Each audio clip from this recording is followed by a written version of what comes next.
Jay here from Stretford Paddock. This is the Paper Talk. As you can see, we're live, we're in the studio, so get involved in the chat and the comments. Going to be talking about all the latest Manchester United news. Going to be talking about Bryan Mbeumo. He's here. He's officially a Manchester United player. I was just saying to the lads, the production lads, don't know what I'm going to do myself. Can't talk about Bryan Mbeumo rumours anymore. He's now Manchester United's player, which is fantastic news, and hopefully we'll see him on the US tour. We're flying out there on Wednesday, which is tomorrow, so hopefully see you over there. We'll also be talking about potential outgoings as well, because Manchester United, as we know, have a group of players that are surplus to requirements, shall we say. I think someone in the Daily Mail, it might be Chris Wheeler, has labelled them the bomb squad.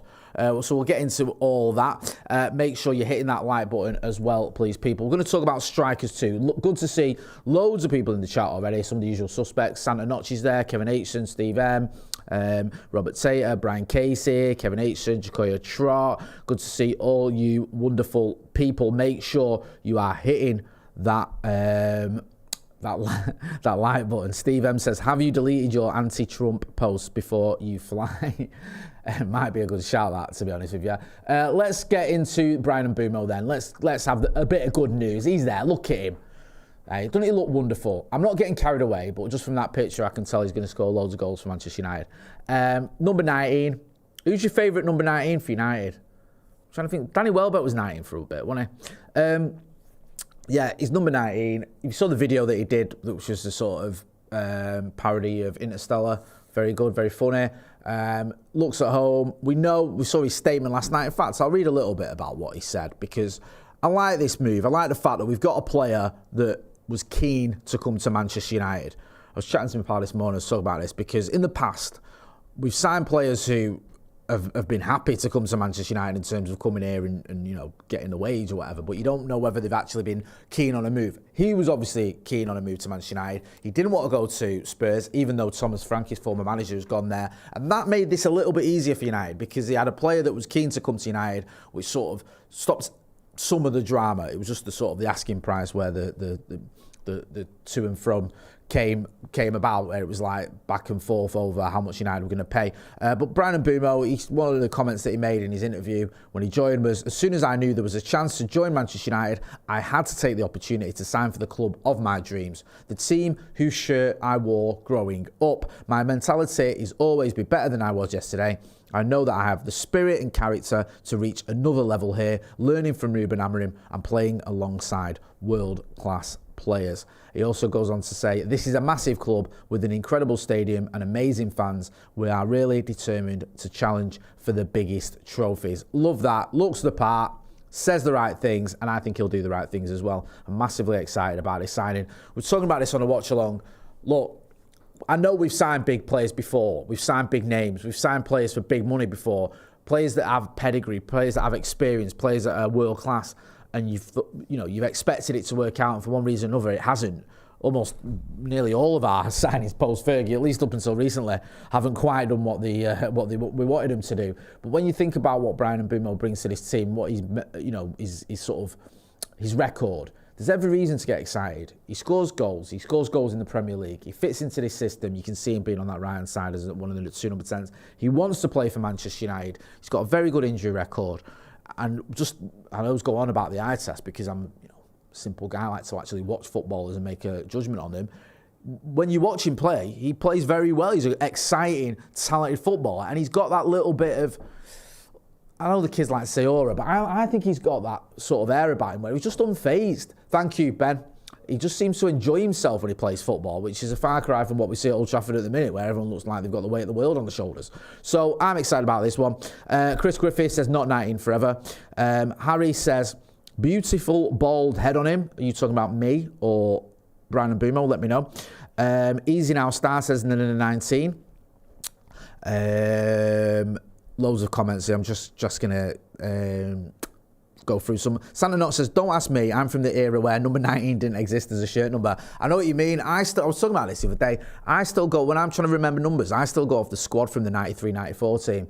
I always remember, when I'm trying like a pin number or whatever, that's how I try and remember it, from those numbers, when you can remember like he was number, what number they were. And I think he went up to Kanchelskis at 14 before I lost it. So obviously Keane eventually was number 16, but 19 wasn't a thing.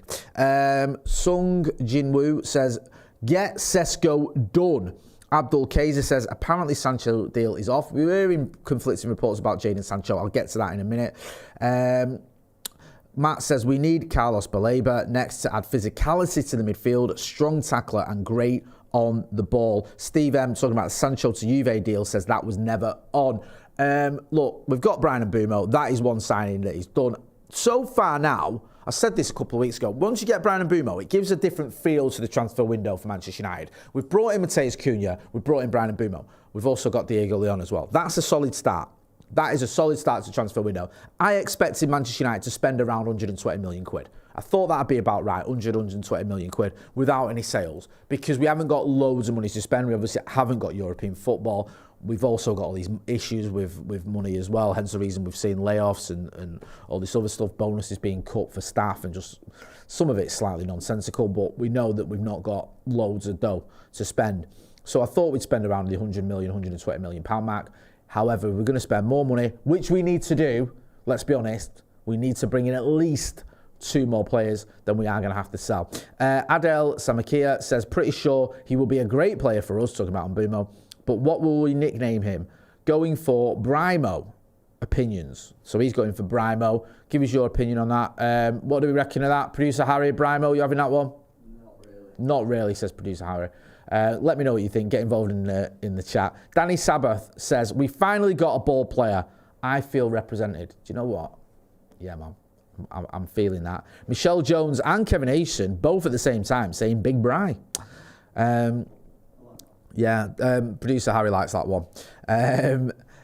Nick Nix says, we need to get Sen Lemons. Now, what a keeper. We linked with him, haven't we? I've spoke about this yesterday. We'll get into that in a minute. First of all, though, David Ornstein, the tier one-ist of the tier ones. He did a tweet, I think this is from an article he's written recently. It says, Manchester United transfer focused now on areas including number 9, recent inquiries for Ekitike, Gyökeres, Sesko, Watkins, Jackson on list, but not actively pursuing, can change if prices reduce. United currently working more on other candidates. So we were linked with Nicholas Jackson. I spoke about this yesterday. We've been linked with Jackson, obviously Ekitike, Gyökeres. Ekitike and Gyökeres, just recent inquiries, doesn't feel like they're going anywhere. We know Ekitike is not going anywhere. He's got to Liverpool. Gyökeres, it felt like a little bit of mischief making from his agent. Doesn't seem like there's a lot in that, to be honest with you. A few weeks ago, you thought maybe, but it looks like he's heading to Arsenal. Sesko is an interesting one because he was going to Arsenal. Now he's not. Maybe Manchester United could do a deal there. The price is still quite hefty. I think we're looking at around the 60 million quid mark. Do Manchester United have that? Not at the minute. Ollie Watkins is slightly different. He's going to be 29, I think, soon. I think he's going to be 29 soon. Price is a little bit lower. Does score a lot of goals. Has scored a lot of goals in the Premier League, but the sort of fly in the ointment there is the fact he's 29, so you've not got any longevity. You've got no sell-on value. You're not going to get him for a few years and then sell him on for 30, 40 million. So that might put Manchester United off. Let me know what you think. I know I spoke about this a lot yesterday. It does feel, out of those candidates, like the more likely ones are Sesko or Watkins. That's what I think. Let me know. You may disagree. Adel Samakia back in the super chat. Thank you for your support. Says, watching all the way from Egypt. Big ups for the Paddock. Thank you. Dan WDL96 says, Gyökeres' head isn't in it. He's clearly looking for an Arsenal move. I agree. Frank F says, of the ones mentioned, I'd say Watkins. Callum Edwards says, Jay, do you think Kone will get good minutes? Looks a player. He does look a good player, Seka Kone. It's a good question, that. It's difficult to tell because I saw him, was it at the game at Oldham last season, where he looked good for the academy? But I haven't seen a lot of him. I only go off what people who have say about him. Finn spoke about him. He spoke about the rawness there. There was talk and rumours that he was going to go out on loan. Now it looks as though he isn't. Be interesting to see what happens with him in pre-season. I believe he's part of the travelling squad to go to the US. Potentially, there's something there, but he's very young for a midfielder, isn't it, to come into the Manchester United team. He needs a bit more minutes. He needs a bit more experience. I'm more interested this season to see what happens with the likes of Kobbie Mainoo and even Toby Collier, because those are players, Kobbie Mainoo, I absolutely adore. Doesn't feel like Amarim's quite sure what to do with him. And I think there's a player there, and I think you need to find a role for him in this team. Let me know what you think. Phil Berry, thank you. I was at that Oldham match. He was class. Yeah, I saw the clips of it. Look very good indeed, Seka Kone. Thanks for getting involved in the chat, Phil, and giving us a heads up on that. C-Fence says, morning, JU Legend. Thank you, morning to you. Dave Setton says, Sesko is young. We could easily keep him for years and in theory still get good sell-on, but we all know how United is at selling players. We are poor at selling players. I'm going to get into that in a minute as well, about some of the players that are available for sale at Manchester United and how we need to move them on and what is happening with them. Zam H says, JU Legend. Lawrence Buller says, is that the Nigerian flag? Phuket says, no Jackson, please. Easy now, star. Says, I'd rather have Michael Jackson.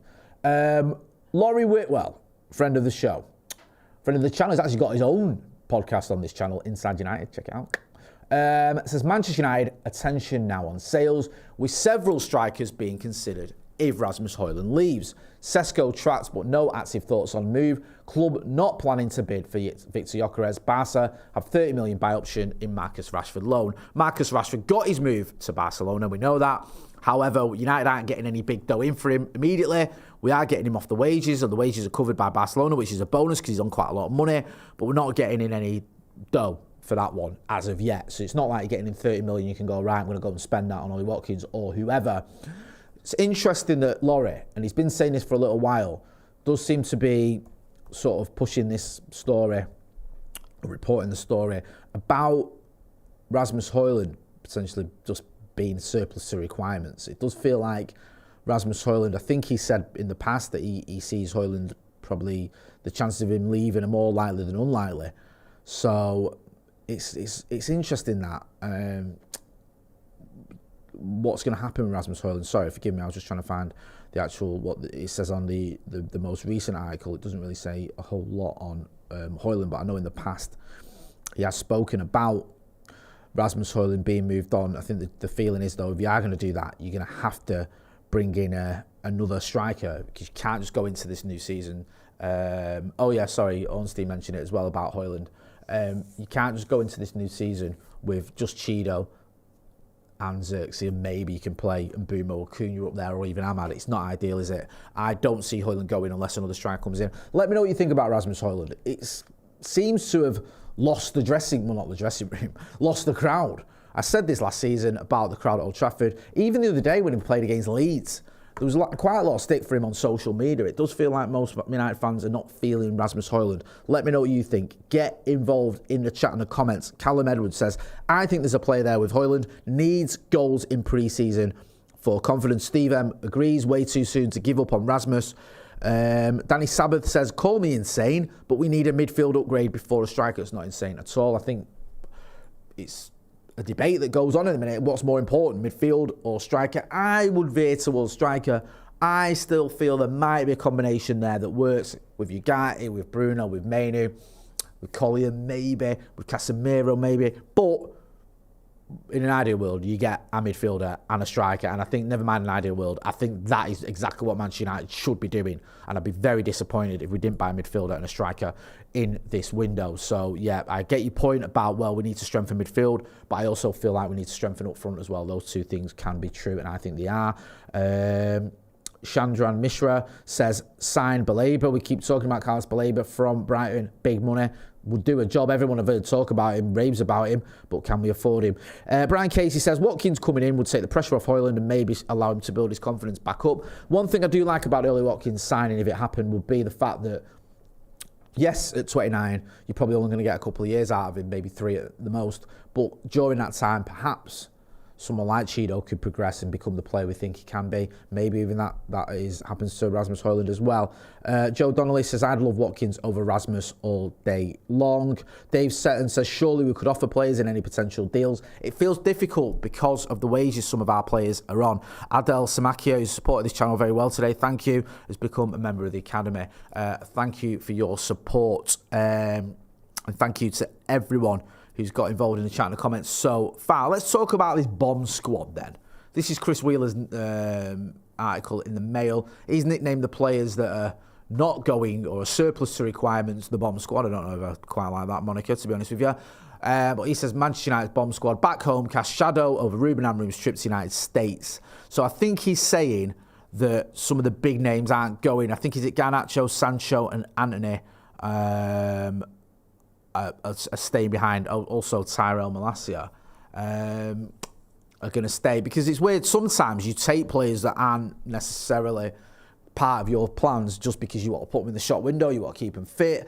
You know, you've not fell out with them. You might just want them to sort of, you might not want them to be part of your first team plans, but you see the benefit of taking them on tour. You might see the benefit of fans seeing them, for example, with the big names. We saw it last season, I think it was, last summer with Jadon Sancho, who'd obviously had a bit of a barney with Erik ten Hag, but still went on tour because United wanted him to move on, and that kind of helped that cause, and then eventually gets his move to Chelsea. Doesn't feel like that's going to happen with these players, with the likes of Garnacho, Antony and Jadon Sancho and Malacia. I mean, I don't think it's a great loss if they don't travel, to be honest with you. I know you want them to be fit, you want them to maybe be in the shop window, but I don't know how much they'll be in the shop window from playing a few friendlies in America. So I understand it. I think you want to keep a happy camp, and sometimes it's difficult to do that when you've got players within the camp that everyone knows are not part of the manager's plans. Khalifa says Mateta and Boom and Cunha. Mateta equals no worries. Right, okay, is that like a Cunha Mateta? Yep. Okay, I like it. Tyler Wood says, not a direct swap, but a sign between Rasmus and Vlahovic would work really well. So he's saying, yeah, why don't we sell Juve, Rasmus Højlund, and we'll buy Dusan Vlahovic from them. Can I shock you? I'm not that keen on Vlahovic. Let me know what you think. I don't quite buy into this idea as well. I understand you want players that are better than what you've got, and you could argue that Vlahovic is better than Rasmus Højlund, but I think they need to be a bit more than just better. I was making this point about Nicholas Jackson on the podcast yesterday. You want someone who's going to be a decent step up, not someone who's just going to be slightly better. Let me know what you think. Matt says, Sesko reminds me of Ibra. Love Zlatan. Enk Ent House says, we will finish 13th this season. Fantastic news. We're climbing up the table. Santa Not says, no point using players who want to leave in pre-season games where we're trying things out. I like that as well. LVX Uri says Højlund to receive 2+ passes per game this season. Matt Rothwell's done some math for us. He says Garnacho 30 million, Antony 25 million, Sancho 20 million, Malacia 5 million. Minimum prices bringing 80 million. No need to sell Rasmus, so he stays as backup, and we can surely afford Watkins. I think we need a midfielder though as well. Can we afford Watkins and a midfielder for 80 million? Maybe we can. Maybe that is a doable deal. Let me know what you think. Akash Case is not sure who I would sign as a midfielder. Now Richard Rios has joined Benfica. The rest seem a lot overpriced to me now. We were loosely linked, weren't we, with Richard Rios? It looked like he was going to go to Roma, didn't it, at one point, but he's gone to Benfica. Sandy Cook says, will the pain be over? I don't know. You might want to see a doctor. I don't know what pain you're referring to there. And I don't want to give you any terrible medical advice. Neil Ramanan says Adam Wharton with one of those emojis. I love Adam Wharton. We spoke about him as a midfield option yesterday on the Paddock podcast. I think he's a very good player. I think he fits in his system fantastically. The issue you've got is his price. You're going to probably have to pay at least 70 million quid to get him from Crystal Palace. Have United got that money? No. Even if we went turbo with our sales, I still think we've got to get a striker. Can we get a striker and Adam Wharton? Probably not. Let me know what you think. Scotty Moe says, we're going to need resilience up front. So getting Watkins in and allowing Rasmus to understudy makes sense.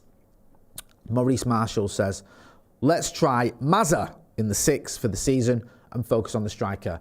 Nuzair Mazraoui in the 6. Well, he's played as a 10, hasn't he? He's played in a back 3. He's played as a wing back. I think he's played almost everywhere except striker. Maybe you could play him as a number 6. I don't know if that would work, but stranger things have happened. Let me know what you think about that one. Dave Setson says if we're struggling with fund, potentially could loan a midfielder with option to buy and a similar loan fee. Maybe that is the answer to our problems. Maybe we need to loan in players. We've done it in the past, haven't we? We went a bit turbo on loans over the last few years, Manchester United, didn't we? There was Sabitzer, there was Weghorst. Was Igalo alone? Going back a little bit further, I do feel like there has been a few loanees that have come in to Manchester United. Is that the answer? Short term, maybe. We'll have to wait and see. Khalifa says Mateta or Gyökeres or nothing.